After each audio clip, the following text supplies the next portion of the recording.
भगवते वासुदेवाय।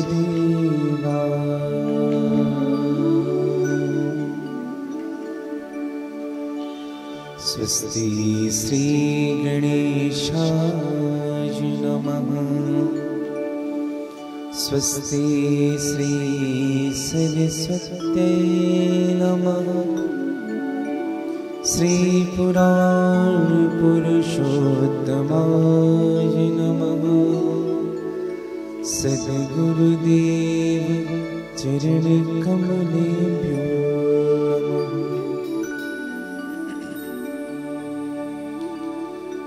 वंशी विभूषित करा नवनीरदाभा। पीताम्बरा दरुणबिम्ब फलाधरोष्ठा। पूर्णेन्दु सुन्दर मुखा दरबिम्ब नेत्रा। कृष्णात् परं किमपि तत्त्वमहं न जाने। ध्येयं सदा परिभवग्नभीष्टदोहम्। तीर्थास्पदं शिवविरञ्चिनुतं शरण्यं। भृत्यार्तिहं प्रणतपालभवाब्धिपोतम्। वन्दे महापुरुषते चरणारविन्दम्। यत्र यत्र रघुनाथकीर्तनं तत्र तत्र कृतमस्तु काञ्चनं। बाष्पवारि परिपूर्णलोचनं। श्रीमारुतिनमते राक्षसान्तकम्। श्री गुरुचरण सरोज रज निज मन मुकुर सुधार। बरनो रघुवर विमल जस जो दायक फलचार। सिया राम में सब जग जान। करहूँ प्रणाम जोरी जग पार।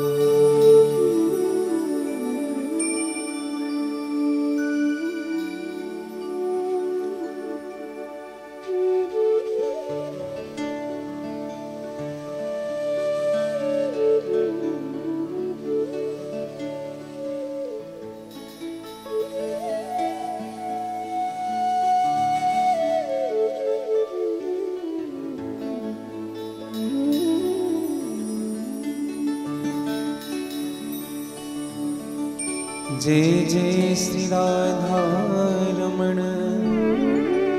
जय जय नवल किशोर। जय गोपी चित चोर प्रभु। जय जय माखन चोर। श्री वृंदावन बिहारी लाल के जय। श्रीमद्भागवत महापुराण के जय। सद्गुरुदेव भगवान के जय। श्री हनुमान जी महाराज के जय। श्री भूतेश्वरनाथ भगवान के जय। धर्म सम्राट जगत गुरु करपत्री जी महाराज के जय। श्री राधे निकुंज धाम के जय। श्री रोहिणी गवधाम के जय। श्री निकुंजेश्वरनाथ भगवान के जय। हिंदू सनातन धर्म के जय। सब संतन के जय। सब भक्तन के जय। जय जय श्री सीताराम। जय जय श्री राधेश्याम। नमः पार्वती पतये हरि हर महादेव।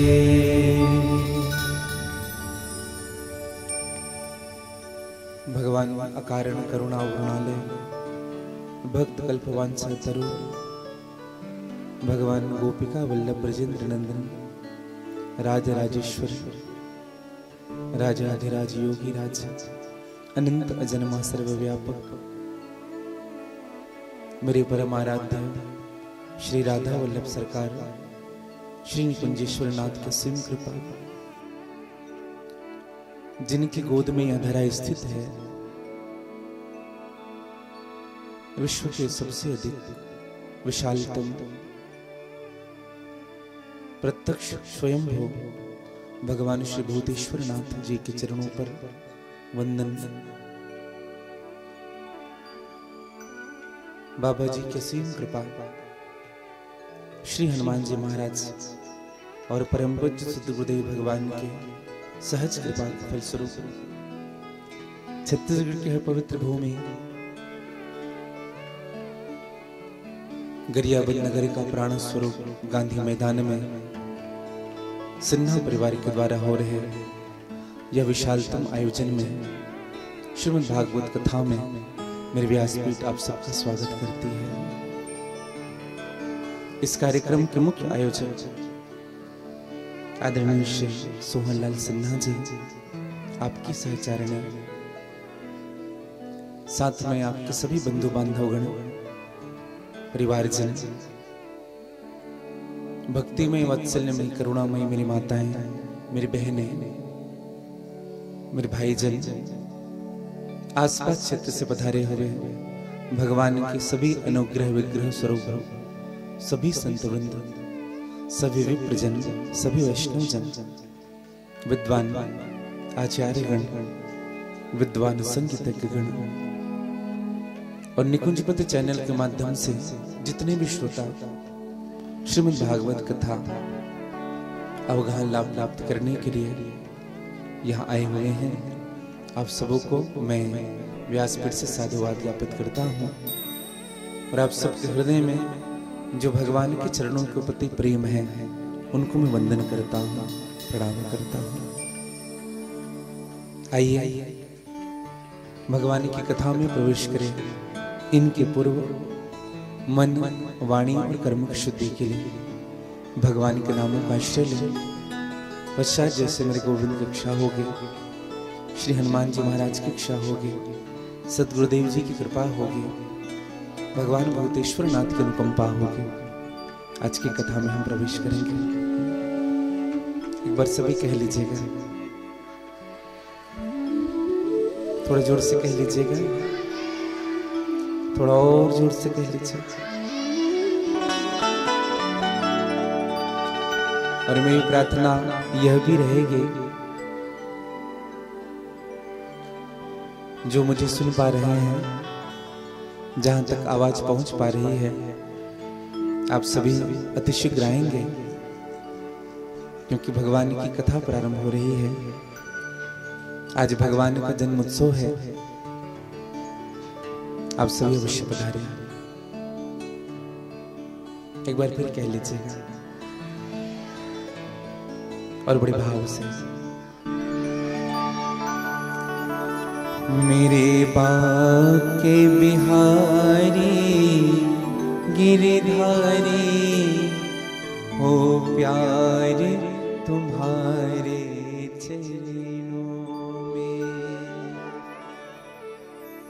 नटवरे मधुसूदन बनवारी हो प्यार तुम्हारे चरणों में।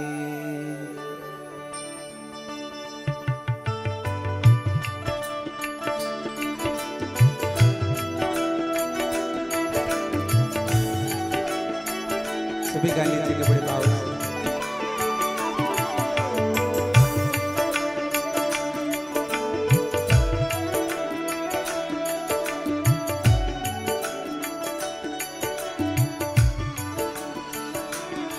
मेरे बाके बिहारी गिरधारी ओ प्यार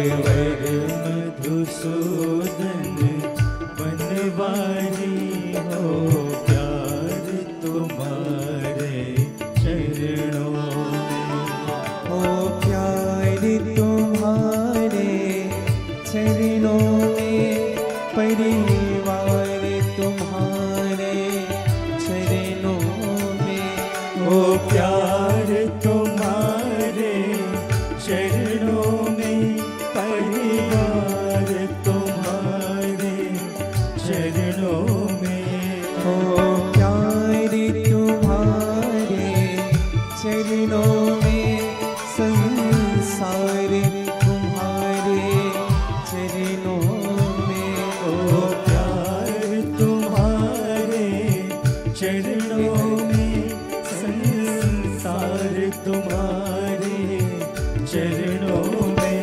नटवर मधुसूदन बनवारी हो प्यार तुम्हारे चरणों में, नटवर मधुसूदन बनवारी हो प्यार तुम्हारे चरणों में, मेरे बाके बिहारी गिरधारी हो प्यार तुम्हारे चरणों में, मेरे बाके बिहारी गिरधारी हो प्यार तुम्हारे गाली से क्या बड़ी चरणों प्रभु। में।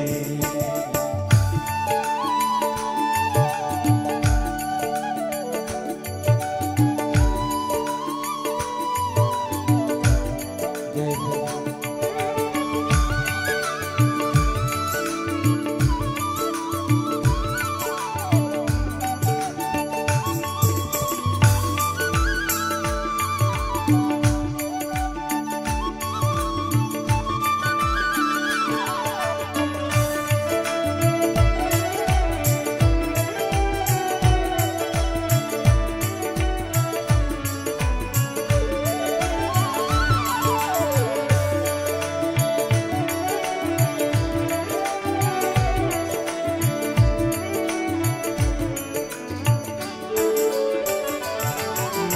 जग से ऊब चुका मोहन में, जग से ऊब चुका मोहन मैं जग से ऊब चुका मोहन में, जग से ऊब चुका मोहन, सब जग को परख चुका सोहन, सब जग को परख चुका सोहन, ओ सब जग को परख चुका सोहन, सब जग को परख चुका सोहन, अब शरण तिहारी गिरधारी, अब शरण गाली से गिरधारी गिरधारी हो प्यार तुम्हारे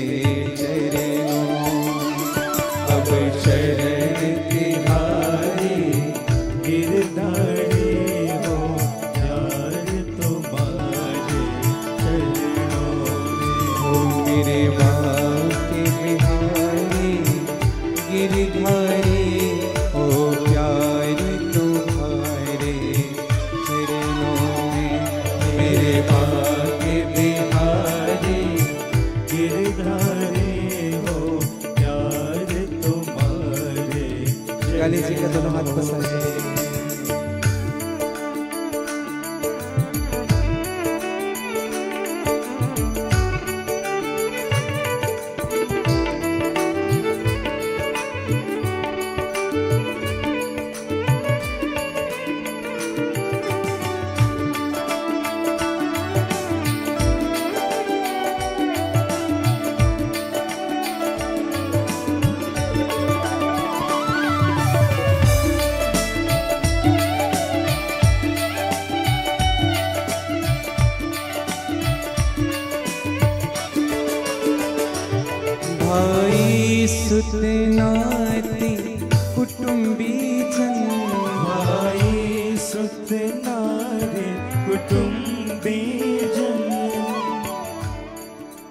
मेरे शब्द किस किस को समझ में आ रहे हैं? जरा हाथ ऊपर करेंगे।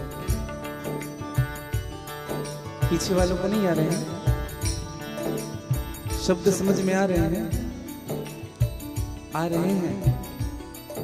सर तो करिए, ऐसा आ रहे हैं तो फिर गा क्यों नहीं रहे हैं आप? भजन करने का विषय है, करने का विषय भजन। जितना भजन करोगे उतना सुख मिलेगा। और आप जब साथ में भजन करेगा ना तो मन अनायास कथा में लगने लग जाएगा। इसलिए भजन साथ में करना चाहिए। आप सभी गाइए। भाई सुत नारी कुटुंबी जन, भाई सुत नारी कुटुंबी जन, भाई सुत नारी कुटुंबी जन, भाई सुत नारी कुटुंबी जन, मैं मेरे के सारे बंधन, मैं मेरे के सारे बंधन, ओ मैं मेरे के सारे बंधन, मैं मेरे के सारे बंधन, सब स्वार्थ के संसारी, सब स्वार्थ के हैं संसारी, ओ प्यार तुम्हारे चरणों में, सब स्वार्थ के हैं संसारी, हो प्यार तुम्हारे चरणों में, मेरे बाके बिहारी गिरधारी, ओ प्यार तुम्हारे चरणों में, मेरे बाके बिहारी गिरधारी, हो प्यार तुम्हारे गले जगह थोड़ी आनंद से।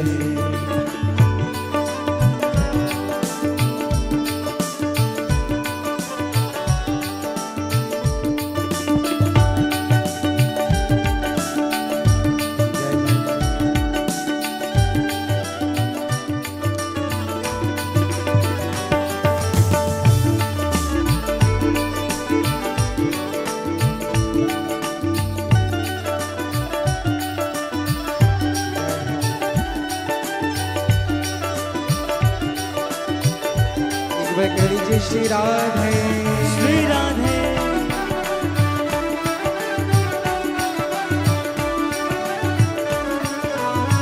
जय भोले।